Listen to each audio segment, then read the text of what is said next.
ఈరోజు ఢిల్లీలోని ఎన్డీఏ ప్రభుత్వం కేబినెట్ లో కులగణన చెయ్యాలి అన్న ఆలోచనను మేము ఆహ్వానిస్తున్నాం.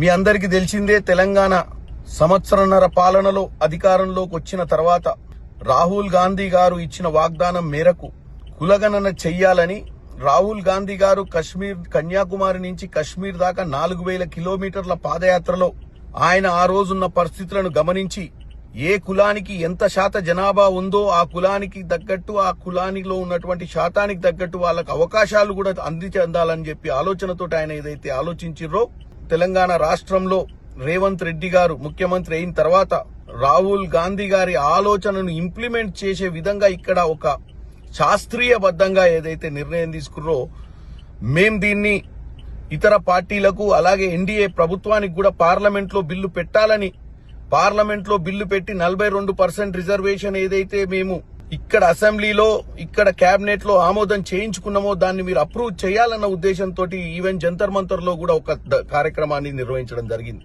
వీటన్నిటిని గమనించినటువంటి బీజేపీ ప్రభుత్వం ఈ రోజు ఈ యొక్క కార్యక్రమాన్ని తీసుకొని ముందుకు పోవడాన్ని మేము ఆహ్వానిస్తున్నాం.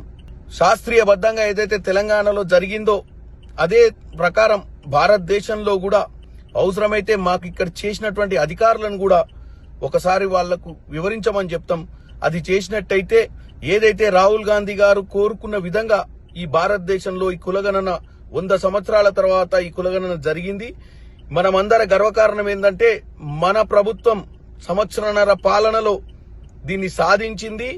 మనం సాధించిన దాన్ని ఎన్డీఏ ప్రభుత్వం కూడా సెంట్రల్లో ఈరోజు మంచి నిర్ణయంగా భావించి ముందుకు పోవడాన్ని మేమందరం కూడా హర్షం వ్యక్తం చేస్తూ ముఖ్యమంత్రి గారికి ఇక్కడ ఉన్నటువంటి కేబినెట్ మంత్రులు వీళ్ళు తీసుకున్న నిర్ణయాన్ని ఆమోదించి సెంట్రల్ గవర్నమెంట్ తీసుకోవడాన్ని మేమందరం కూడా ఆనందం తెలియజేస్తున్నాం ఈరోజు.